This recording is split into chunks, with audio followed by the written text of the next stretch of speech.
rest of Africa. I'm a believer. I'm an African and I believe in Africa. They always say Africa is the next thing, the next big thing. And my message is very clear that Africa is not the next big thing. Africa is the place to be. It's actually happening now. So are we ready to embrace all the good things happening? I think we are, but we need to raise we need to shift gears and work with each other more closely. One of the biggest handicaps in Africa is that we've made it very difficult for Africans to travel between one another. And I think Rwanda is one of the countries that had made it very easy. They've said that, no African country should seek a visa. You can just walk into Rwanda anytime you want. And I think that's the spirit that we need to do. When you look at Rwanda, even the ease of doing business, they're number one. They've overtaken everybody else despite their, bad history and what they went through. But we don't have to go through such a history to make positive changes in how we do things. Yeah, the East Africa, we borrowed a lot from SADC, the Southern African countries who have worked together very, very closely. Talk of South Africa, they will talk about Zambia, Zimbabwe, Namibia, Botswana, name it. For me, the message I want to put across, especially for the West Africans, they also need to come closely together. If we're able to get West Africans to work together, then you've got Eastern Africa, then you've got Southern Africa, and then of course you have got North Africa. And then all these blocks coming together. I think the continent of Africa, instead of building walls, we should be dropping these barriers. Let's have visa-free. Let our people travel between each other. Let us get working airlines. Make it easy. Reduce the taxation levels so that people are able to invest. Today, if you are to travel between an African city to another one, more often than not, especially on the western part of the continent, you are forced to fly out of the continent into Europe and then back again. I think that happening in 2017, 6 years after independence, is a very sad case. And we must sort that out.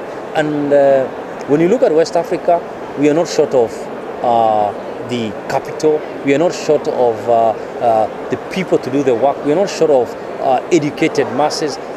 The whole of Africa is nothing but great opportunities. And let me tell you, if things in Africa work, we have a lot of Africans today who are in the diaspora who love to come back home.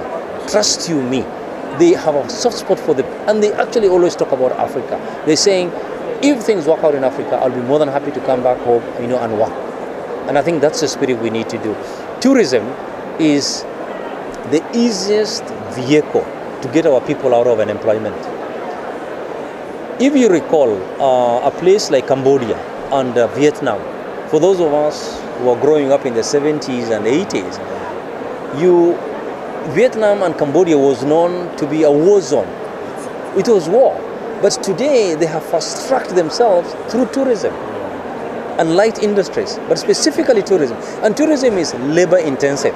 So it means you employ very many people.